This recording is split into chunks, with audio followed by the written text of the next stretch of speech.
get started. I am going to try and finish off partial derivatives and the general, and that will be us done. I'm going to do one little change. Getting some background sound. There we go. So we talked about multiple derivatives, how you can do 2 and 3 and so on derivatives. So let's start off there. Here is a nice polynomial multivariate function. It's got 2 variables. There are 2 first partial derivatives. You can differentiate with x or y.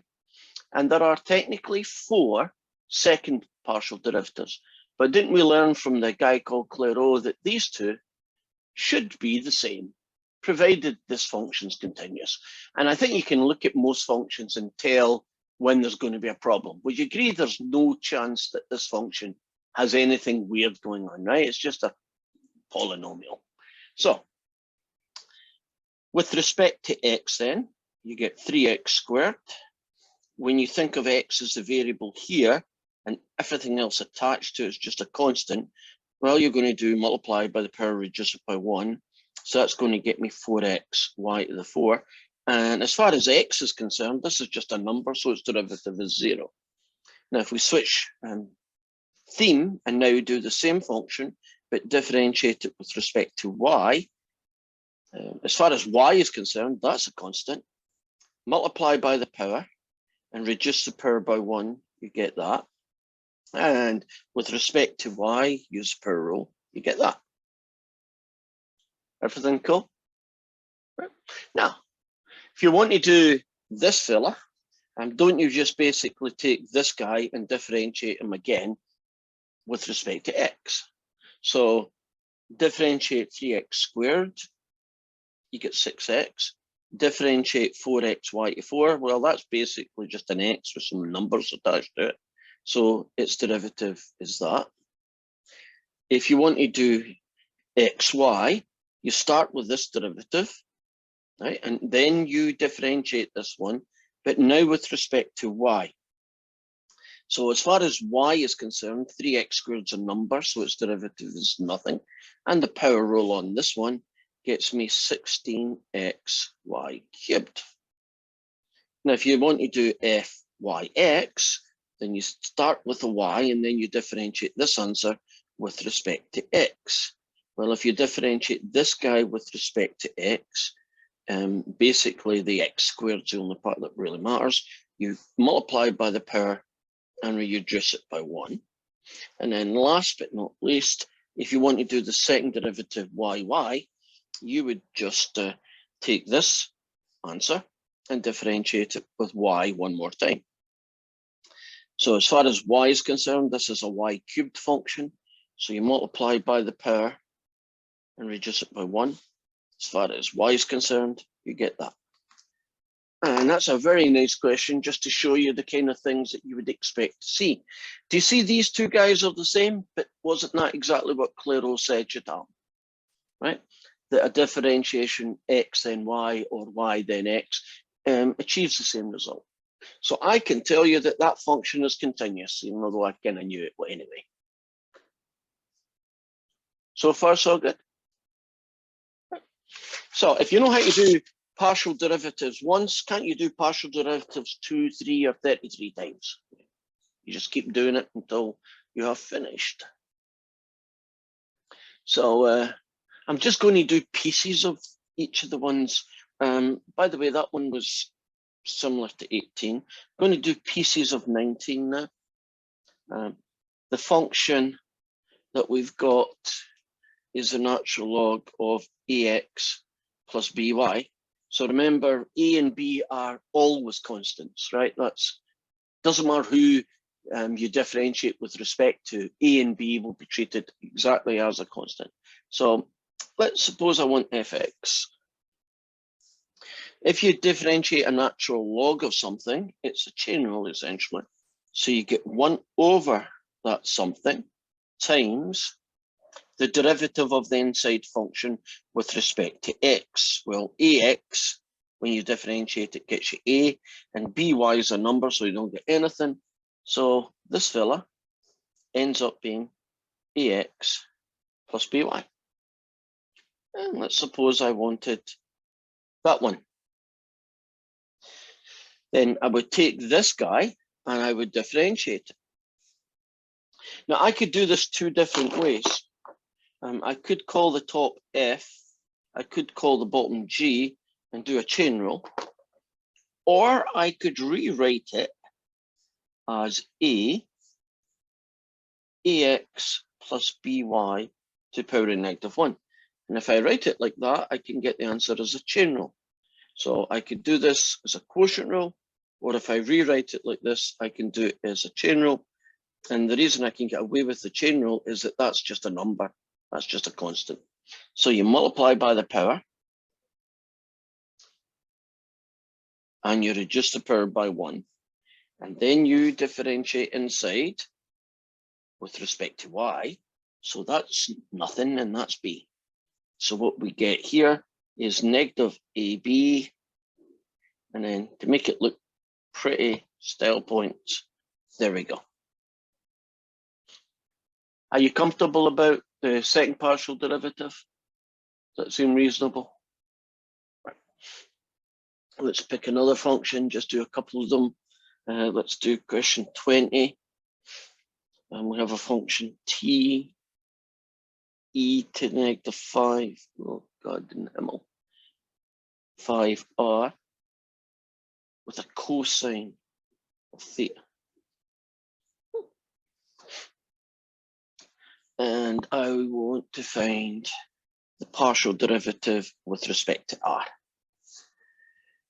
Well, that's basically a constant as far as r is concerned. So that's like 10 e of them. So all I'm going to do is differentiate e to the -5r, which is e to the -5r times -5, and keep the cosine there.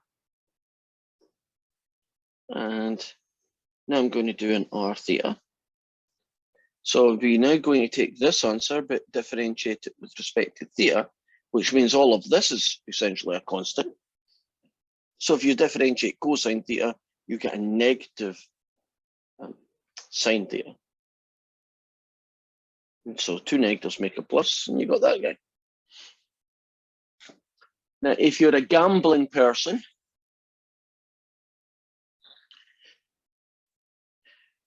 couldn't you make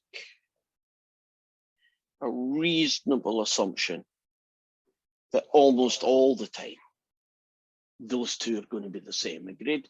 So if you wanted to save a little bit of time, couldn't you just simply take one and do the other? Right. Are we good with that one?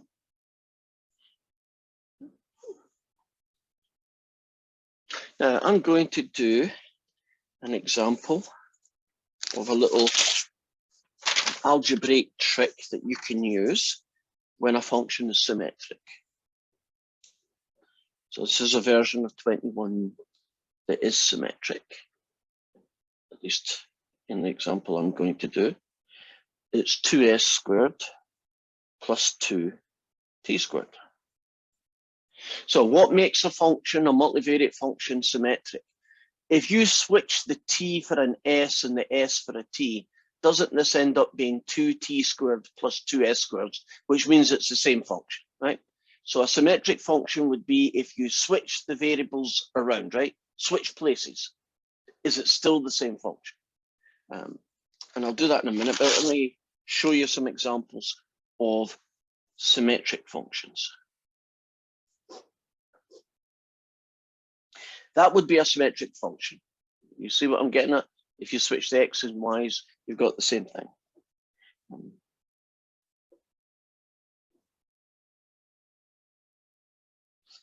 That would be a symmetric function.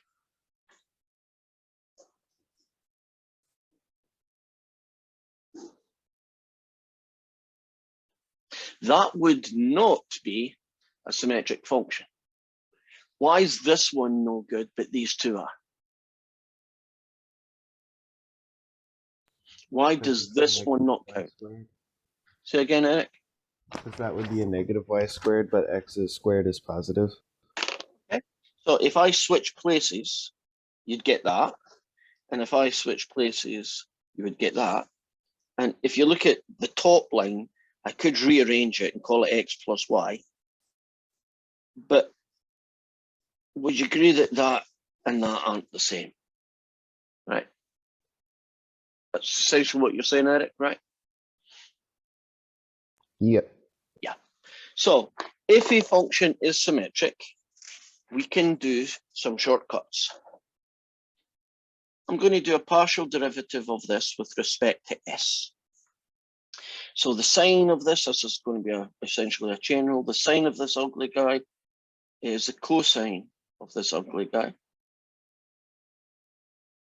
times the derivative of what's inside. And inside here, we have 4s. And I'll just rewrite that in order. So it's 4s, the cosine of 2s squared plus 2t squared.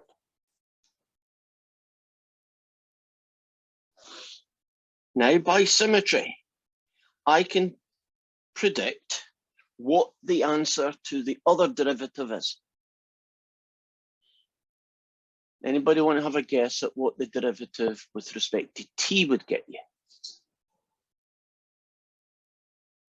Would it be 4t cosine 2t squared plus 2s squared? You're right. I would just rewrite them that way around, but you're correct, what you said. Now, let's suppose I now do that guy, right? So I would use this fella, right? This guy here, and do a derivative now with respect to t. So that's a number, that's a number. So basically it's a cosine of something with 2t squared in it. So you differentiate cosine, you get a negative sign. So it's negative 4, the sine of 2s squared plus 2t squared, times the derivative of the inside function with respect to t, which gets me that. If we tidy it up, we get negative 16 st, the sine of 2s squared plus 2t squared.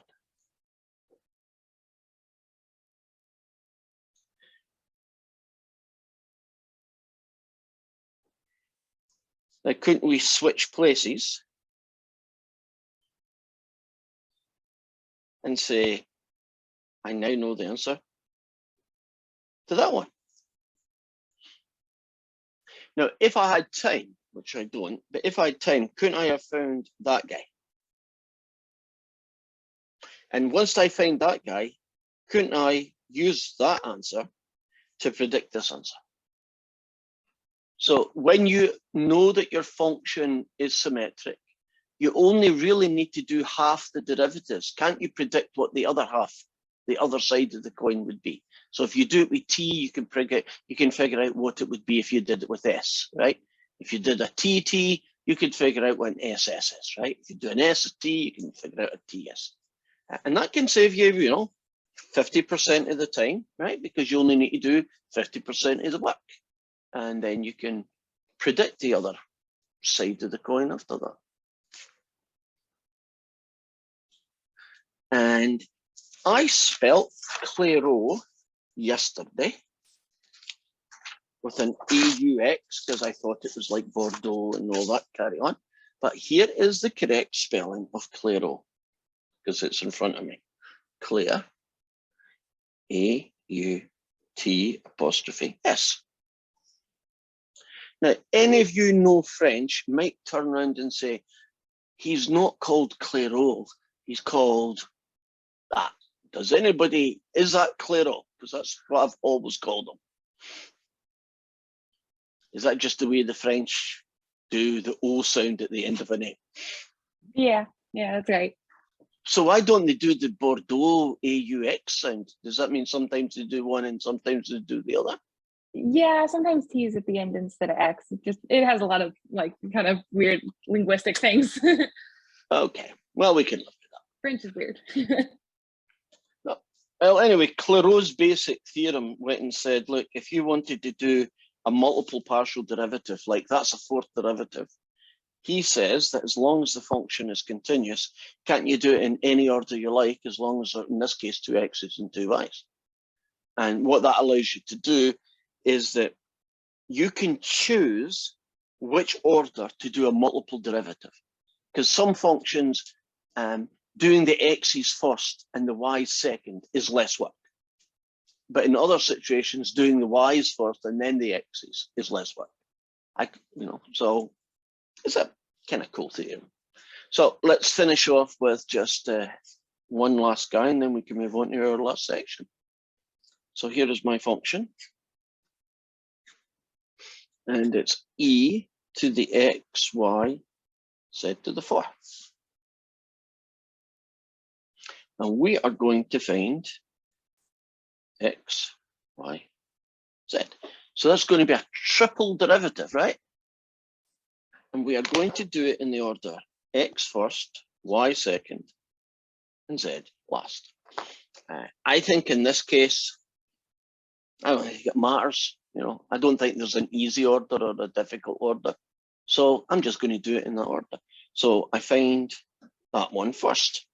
Now, if you differentiate this with respect, let's check that. Yeah, it's going to be horrible no matter. If you differentiate this with respect to x, you get e to the x, y, z to the 4 times the derivative of this with respect to x, and that gets you yz to the 4. Now, if I do y next, I am going to have to do a product rule.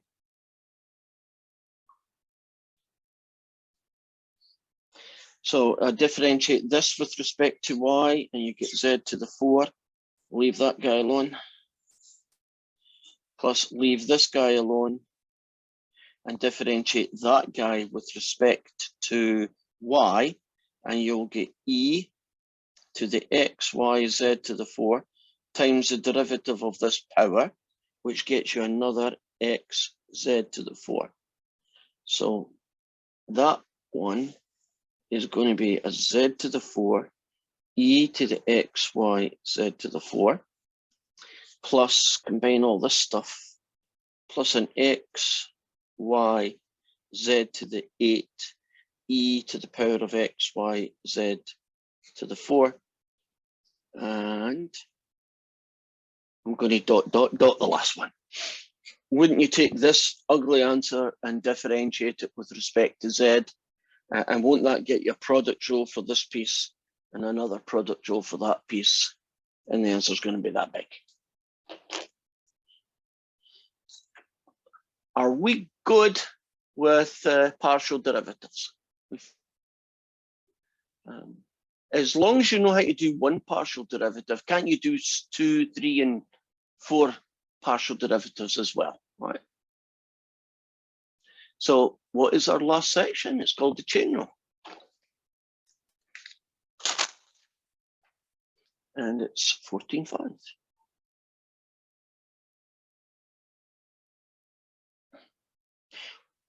If you do Calc 4, you will start, there'll be an overlap, and you will start the partial derivatives. So we'll do partial derivatives, and then we'll do chain rules. We'll just do more of them and more difficult versions, but that's where the start is going to be. So how does the chain rule essentially work? Well, suppose I have a function z, and it's x squared y plus e to the x. And x is a function of t, and y is also a function of t. What the chain rule allows us to do is it allows us to differentiate z with respect to t.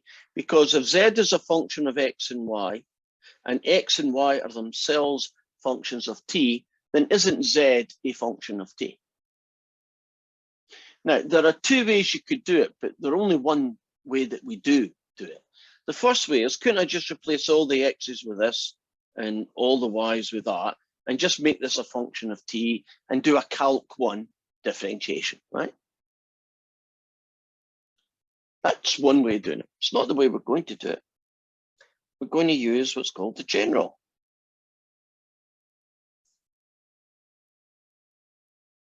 So you do a partial derivative of z with respect to x, and then you differentiate x with respect to t, and then you do a partial derivative of z with respect to y, and you multiply it by dy by dt. And that's called the general formula. So do you see it uses partial derivatives and differentiating with respect to t. So you might wonder, why is that a solid t and why that's a curved t? Well, since z is only a function of t, its derivative is a normal calc 1t. But these are partial derivatives because we're going to do them in terms of that. So let's see what that does. If you do a partial derivative of this expression with respect to x, you get 2xy times the derivative of this with respect to t is 2, plus differentiate this with respect to y, and you get an x squared, and differentiate this guy, you get a 2t. So far, so good.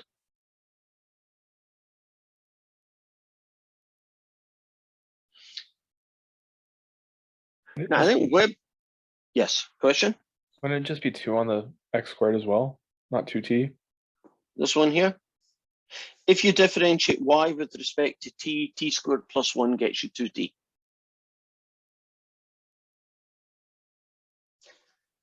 The derivative of t squared plus 1 with respect to t is 2t. Are we good? Wait, Can where you did the e to the x go? Yeah, that Oh Did- God, where did the x go is a good question. E to the x is still there, but I didn't pay attention to it. Is that what you were talking about? Yeah. Is that cool now? Yeah. Right. I got you.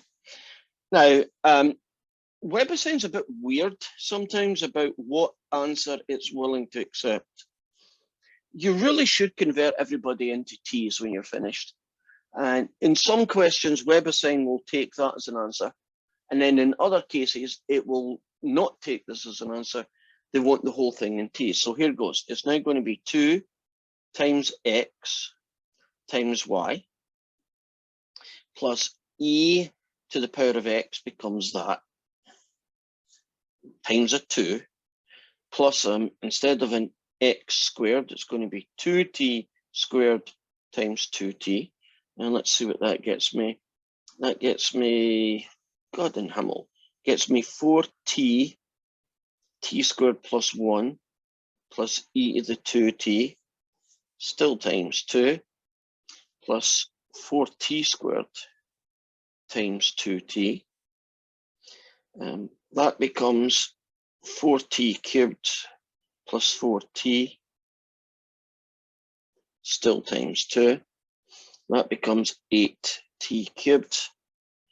And so I'll get 8t cubed plus another 8, 16t cubed, 2 lots of that, 8t, 2 lots of that, e to the 2t, and thank goodness we're finished.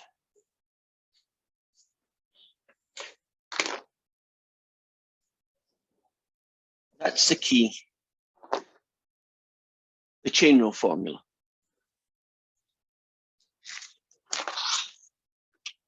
So let's do an example.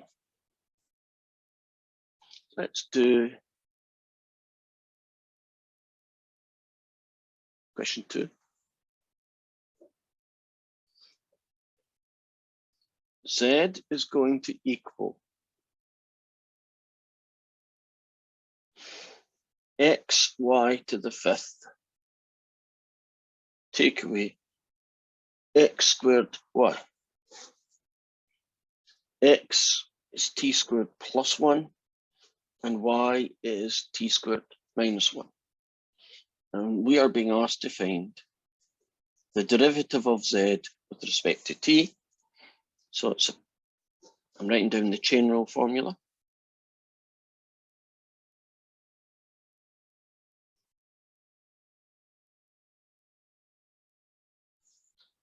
Now, if you differentiate this guy with respect to x, you'll get a y to the 5. Differentiate this guy with respect to x, you get 2xy. dx by dt gets you 2t. Now, if you return here, but now differentiate it with respect to y, you'll get 5xy to the 4 minus an x squared, and dy by dt is also 2t. And I'm going to pull out 2t as a common factor. And I get this guy, take away this guy. And in this question, Weber sign is quite happy to leave it alone. So when you're doing the questions in Weber sign,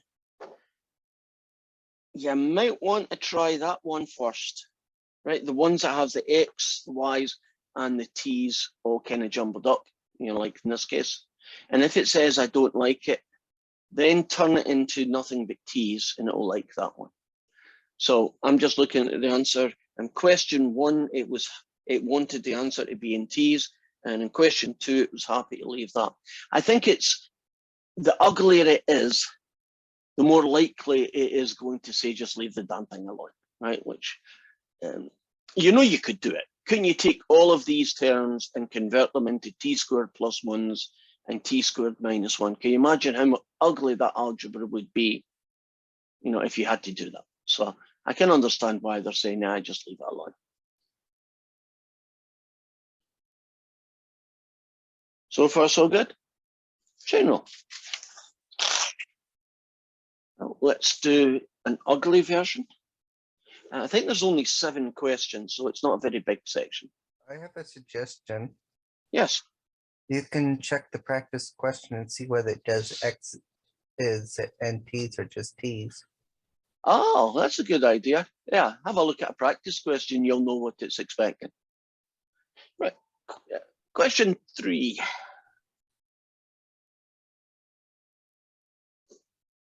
This one is definitely going to be mixed. I can just tell. Would you agree that's going to be one ugly answer?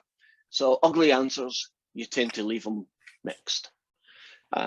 Let's do that guy. So our formula looks like this.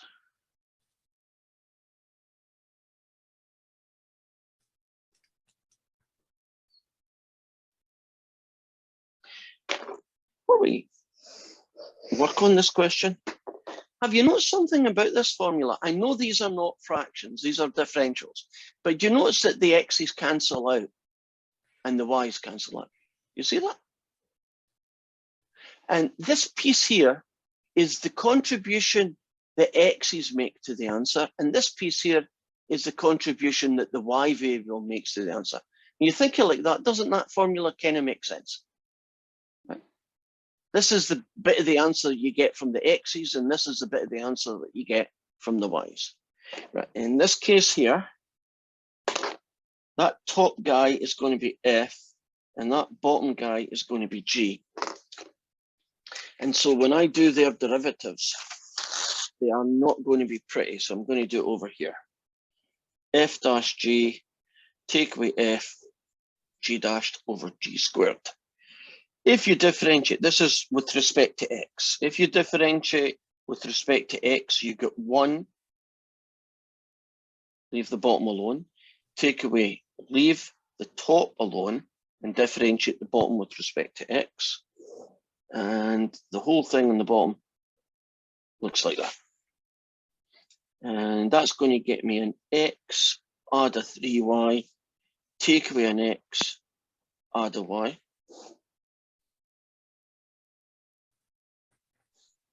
The x's kill each other off, and it looks like you're going to get 4y, x plus 3y squared. And I should tell you that x is equal to e to the pi t. and that y is e to the negative pi t. Okay. So I have just found that partial derivative.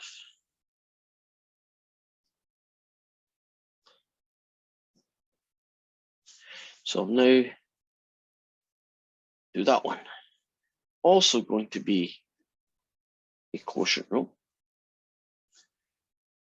If you differentiate x minus y with respect to y, you get -1. Then you leave the bottom alone. Take away, leave the top alone. And differentiate the bottom with respect to y, you get 3. And on the bottom, you're going to have x plus 3y squared. And distribute the -1 and -3 of that guy. And negative of a negative is a plus 3y.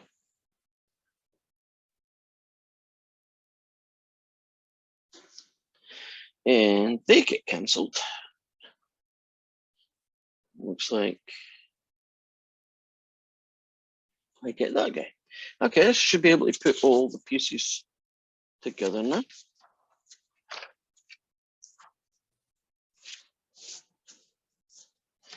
So the derivative of z with respect to t is this partial derivative, which we have is 4y x plus 3y squared times the derivative of x with respect to t.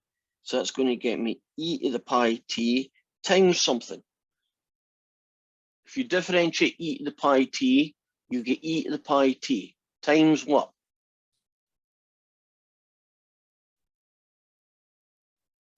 Times pi. Yeah. Dead easy to skip that, isn't it? Can just forget about it being there. Right, do the second one. He happens to be technically a takeaway then. So it's going to be this fella. And if you differentiate this one, you will get e to the negative pi t times a negative pi. So what do I have? I have 4 pi y e to the pi t. Two negatives are plus 4 pi x e to the negative pi t all over that guy. And then I can pull out anything in the top line that you can pull out as a common factor.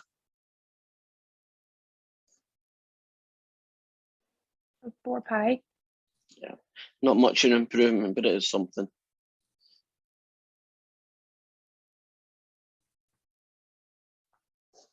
We're done. Are you comfortable with how you can do a chain rule formula, this guy here, to find dz by dt? Right. Two partial derivatives and two derivatives, and leave the answer mixed because it's a horrible answer. So there's only one last situation to be done. And that is, let's show you. Let's suppose that z was x squared y plus yx. And x is a function of s and t, and y is a function of s and t. And we would be asked in these questions to find two things: the partial derivative with respect to s, and the partial derivative of z with respect to t. Because the logic says, look, if z is a function of x and y are themselves functions of s and t, then isn't z a function of s and t, right? Does that make sense? And so that means that you can have two different partial derivatives. What's the answer with s and what's the answer with t? So we need a formula.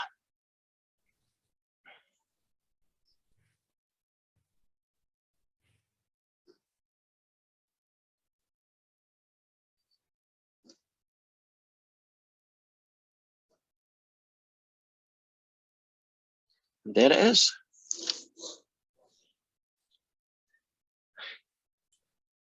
Does that formula make sense to you? Can you see why that formula does its job? You want to find the derivative of z with respect to x. You do z with x and then x with s. Don't the x's basically cancel out and you're left with this piece is the contribution of the answer made by the x variable, and this piece is the contribution of the answer made by the y guy.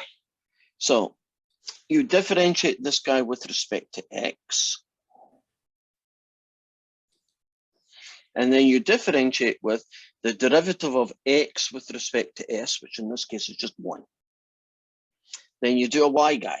Well, if you differentiate this with respect to y, you get that. And then you finish with the derivative of this with respect to s. In this case, is just 2s. And I can't really see anything that I can do to make it look pretty.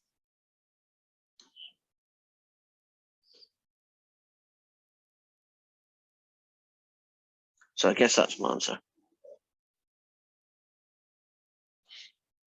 Well, if you do it now with respect to t,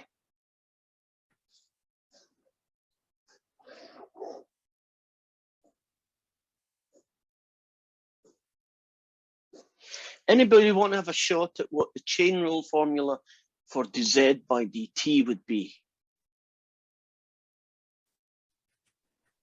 It would be exactly the same as the top one, but then just replacing the s's with t's. It's a very efficient way of saying it, and also correct. Does that make sense? Now, we already know these two answers, so I'm just writing them down again. 2xy plus y, this time times 2, and x squared plus x, and this time with a 6t squared. And there's not an awful lot, again, I can do to make this look pretty.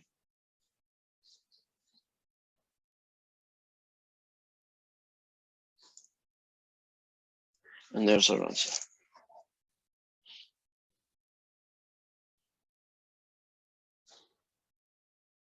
Okay. Matthew, what's your question? Is there any specific reason why you put the t's before the x's, but the s's after the x's? I have no idea. They just look pretty that way. There's no reason. Okay, that makes sense. Well, they look pretty. I don't know why that makes sense. It's just the way I wrote it. You know, A, B, and B, A are mathematically exactly the same thing, right? So the order that you write them isn't that crucial. Let's challenge you a little bit. Hopefully not too much. Z is a function. Oops, try that again. W is a function of 3 variables. There we go. And x is a function of s and t. Y is a function of s and t. And z is a function of s and t.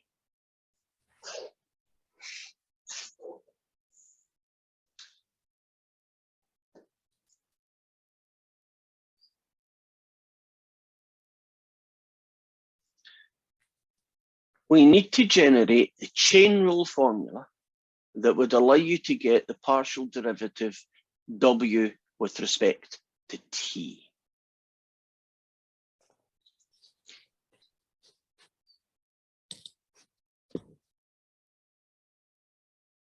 Any volunteers? Would it be the same as the last equation, but this time with another variable set? Okay, so if I'm picking up correctly, it would be that guy. It would be that guy. And so who would the other set be as you described it? Z. Or if you pronounce it properly, Z. Yeah. Still haven't really got enough successes on that. So can you see that the chain rule formula can be expanded to any weird combination you like. Couldn't you have a function of 8 variables where each one of the 8 variables were themselves functions of 3 other variables, right? Can you imagine that, you know, chain rule inside the chain rule kind of thing?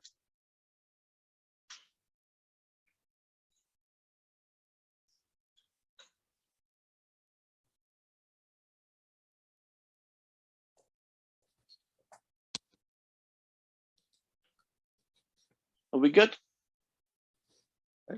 I think we've covered all the horrible ones. Well, that's not that horrible. Matthew, you've said was there any of them that you think it's worth doing for my last one? Can you think of one? Were they all pretty much the same once you've done one, you've done them all? Pretty much, in my opinion, yeah. Yeah, okay. So let me just make one up then for our final question.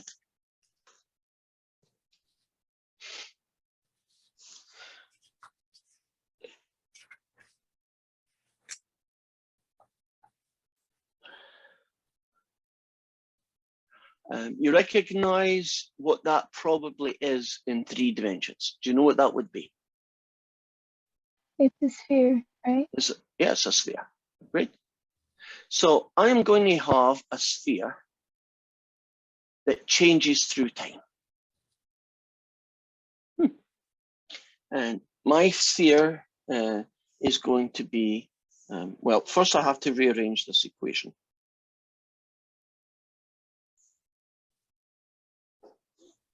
And I'm only going to take the top half of my sphere just to make life easy. And my sphere is going to change like this. The x coordinate is going to become 2t plus 1. And the y coordinate is going to be 3t squared minus t. So can you imagine a sphere being distorted where the x's and the y's are now changing? If you're really clever about it, couldn't you change a sphere into a pear-shaped rainbow drop? So can you imagine you could animate your shape by changing the relationship between the variables through time? That's why t is a very common variable. And I want to know the rate at which the z value would change in this story. Well, we know that the formula for this one is the partial derivative of z with respect to x, dx by dt, and the partial derivative of z with respect to y times dy by dt. And I'm going to do one piece of my work over here. I know I'm going to have to find some partial derivatives of this function. But in order to differentiate it, I'm going to have to rewrite it like that. Are you comfortable that you can't differentiate square roots? You can only differentiate half powers. Oh, by the way, isn't this function symmetric? 1 minus x squared minus y squared, symmetric. Right. So partial derivative with respect to x. Chain rule, multiply by the power, reduce the power by 1, times the derivative of the inside function. With respect to x, that gets you negative 2x. That and that cancels, so you now have negative x. This guy is nicer looking if you put him on the bottom with a half power, which in turn now becomes this guy. So there is your partial derivative with respect to x. Now, since this is symmetric, shouldn't I be able to tell the answer to the other partial derivative without really doing any work, right? This guy, we know, partial derivative of z with respect to y, using the fact that this function is symmetric. Any volunteers? It would be negative y on the top. Agreed? On the bottom? Wouldn't it be just the same as before? Yeah, technically 1 minus y squared minus x squared, but doesn't it kind of make sense that you put them in the same order? And in case Matthew asks, because it looks nice that way. Right? No particular reason, it just looks nice. Now, I'll put all these pieces together. And we've done our partial derivative of z with respect to x, so it's this guy.